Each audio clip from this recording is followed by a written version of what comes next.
Here we are, once again. Cannabis News with Joe Klare. It is January 1st, 2019. A new year.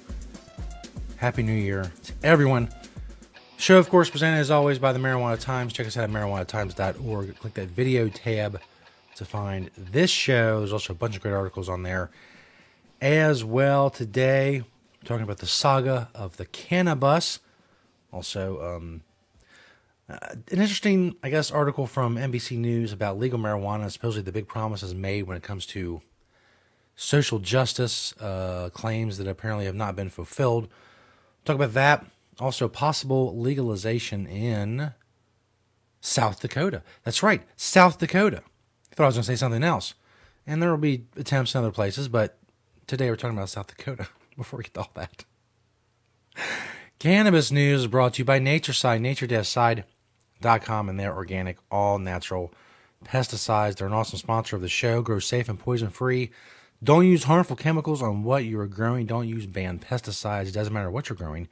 You can use NatureSide, the natural organic pesticide, especially if something that someone is ingesting. You don't want to, you don't want them to be ingesting harmful chemicals. Grow safe and poison-free. NatureSide, nature-side.com, proud sponsor of Cannabis News. Thank you to them. This first story by yours truly at marijuanatimes.org. The ongoing saga of the Cannabus. It's linked, of course, in the description of this video, and you can check it at marijuanatimes.org. Basically, I talked to Stacey Tice, who's a cannabis activist, and she owns the Cannabus. The Cannabus has been in many places for a few years. She drove the Cannabus to various events, educating people on cannabis along the way to go to events and festivals and things like that. Well, unfortunately, the Cannabus has been disabled. It is not far right now from where I'm doing this show. It is in Sharonville, Ohio, at Hemptations there, and is waiting a diesel engine. They're trying to get the funds together, the resources together to get a diesel engine for the bus, to get the bus back on the road again. She already has a mechanic lined up. Stacey does. Diesel mechanic who's willing to donate his time to get the job done. But they need the engine itself. So you can check that out at marijuanatimes.org. A little bit of the history of the Cannabis. Many of you have seen it on Facebook if you've not seen the bus itself. It's, very an interesting story for you to check out and help out if you would like to. Get the bus back on the road and back out educating people about cannabis. As I note in the article, the personal touch sometimes goes over well. Not from me, but from other people like Stacey, who, are good with people, of which I am not one of those people. I'm not a people person. So I'm here doing this show. That's why no one else is here. It's just me. It's my more comfortable environment. This next story, as mentioned from NBCnews.com, legal marijuana made big promises on racial equity and fell short. The first problem, obviously, is with the title. Legal marijuana is not a person or an entity that can make promises or made any promises. Legal marijuana is a thing. It is a status of marijuana along the spectrum of marijuana prohibition to marijuana legalization. Legal marijuana is a thing. It's a policy. It's not a person. It didn't promise anything. Now, it's a rather long article, and later in the article, they talk about a ton of stuff, so I'm only going to focus on a couple of the points. One, the sweeping claims of racial justice and inclusive business opportunities reappeared in the marijuana legalization debates in California, Maine, Nevada, Michigan, and elsewhere. Of course, they provide no links to any of these examples, but I would have to think, first of all, that if they did provide examples, there would be a lot of talking head pundits, a lot of opiners, a lot of news people, a lot of journalists, as well as lawmakers and politicians. It's especially big among them that marijuana is somehow going to, magically alleviate racial disparities in marijuana arrests. And I will say this. We do talk a lot, and I've written about it before in the past, the obvious disparity between minority arrests when it comes to marijuana and white arrests when it comes to marijuana, despite the fact that there are, similar use rates. But I have never said, and I don't really know if any activist has said, that legalization will cure the problem. It will solve the problem of the racial disparities. They point out in the article that although arrests are going down, they went down at basically the same rate for everyone, so the gap still exists between minorities and white arrests. And all I can say as far as that goes is that when all the arrests reach zero, that is when that's the only way the disparity can be eliminated. You can close the gap, whatever. The only way the disparity is going to be eliminated is when there are zero arrests of adults for marijuana, which legalization would bring about. I mean, the logic follows that it would eliminate eventually the disparity if everyone was brought to zero. Somewhere else in this article, they point out that juvenile arrests of minorities for marijuana is up in Colorado. I guess implying that the reason for that is legalization. And now I guess police aren't focused on adults, so they're busting kids with marijuana. But I really don't see what their point is. They like it better the other way when less kids were getting arrested for marijuana. And I guess we're able to use it. But I always hear that we're worried about the kids getting the marijuana. We're worried about teen use going up. But more kids are being arrested. More underage kids are being arrested for marijuana because the police are being, have more time to focus on that now. And somehow that's the fault of legalization. But it's also a good thing if you look at it from another aspect, because less kids are using cannabis because more of them are being arrested for it, so they don't have a chance to use. I don't know. I don't know what the point is. They throw a lot of crap. This article is a lot of throwing things at the wall and seeing what sticks. And another part of the one part here they say that legalization shows that it does not eliminate racial disparities in marijuana arrests. Again, I never said that. A lot of people never said that. Legal marijuana never said that. A lot of journalists have said it. I know Drug Policy Alliance makes a big deal about the disparities and that decriminalization and legalization will help these things, and they will, like I said, in as much that when nobody's getting arrested anymore, then all those numbers will be even. They also talk about that legalization has not come close to equally distributing legal weed's economic rewards. I don't even know what that means. That's utterly impossible. The only way you can do that is take all the rewards from legal marijuana, take them all and put them in one place, and then decide how many people should deserve those rewards, and then divide it up accordingly and give that back to them. I don't know. If that's what you're advocating, then advocate for it. And I know that the argument is that, well, there's not enough black people running marijuana businesses. Okay. This notion that we're going to use legislation to make people do things I've always had a problem with it.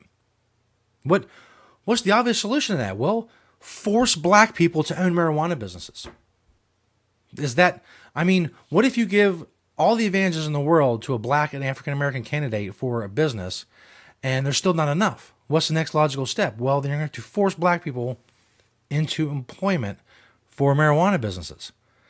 Now, there are people out there saying, oh, well, that's too far. That's not what we're talking about. But how do you enforce this equal distribution of legal weed's economic rewards other than communism? And again, if you're advocating for communism, just say, I think we should have communism in marijuana. That marijuana should be set up in a communistic way, from each according to their abilities, to each according to their needs. We're going to divvy it up this way, because otherwise you're just taking steps to try to force more black people to do something. Because again, I don't think it comes across well from a PR standpoint. You tell black people, you really should do this. You really should get in the marijuana business. I think we just gave you a little push. You would really be into it. Look, you can talk about diversity all day long. As I've pointed out in writing and in other places, what I want is the best products for the lowest price. I don't care who sells it to me. I don't care if they're Asian. I don't care if they're from Mars. I don't care if they're Prince, risen from the dead. I don't care. Who can do the job the best? And I will say this. A lot of things, one of the policy things, things, that's a good word. One of the policy things that prevents a lot of African Americans and other minorities from entering the marijuana businesses is exclusions because of past criminal records. If you're a non-violent marijuana offender, you should not have a criminal record, and that should not affect your ability to get into the business. Also, obviously, quote-unquote white people overall have more access to capital and money for investment than minority communities. So white people get to get the high priced licenses for the growing and all that crap. I'm against that as well. Lower the barriers for everybody. Nonviolent marijuana offense shouldn't be a barrier. Not having a lot of money should be a barrier. People can take out loans. If the license is low enough, they can get a loan, they can get started up, they can get going, and then give it a shot. Everybody deserves that opportunity. Lower the fees, lower the regulations, lower the taxes, lower everything, and let as many people as want to get into the marijuana business, no matter what their gender or their race or their creed or their religion, let as many people as possible into this industry. Supply, maximize supply. So lower prices, and that's good for everybody. That is equality.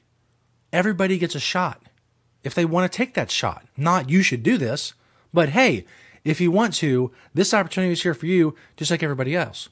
There's enough for everybody.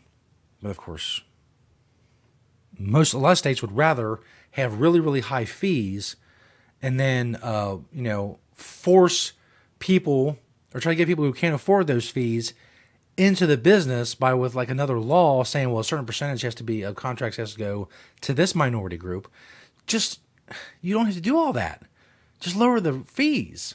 But I know that's less money for the government. That's not what they want to do. They still want to get the money and be seen as being somehow diversity friendly. I don't know. It seems easier just to lower the fees and stuff enough to where everybody can get into business if they want to get into business. I don't know.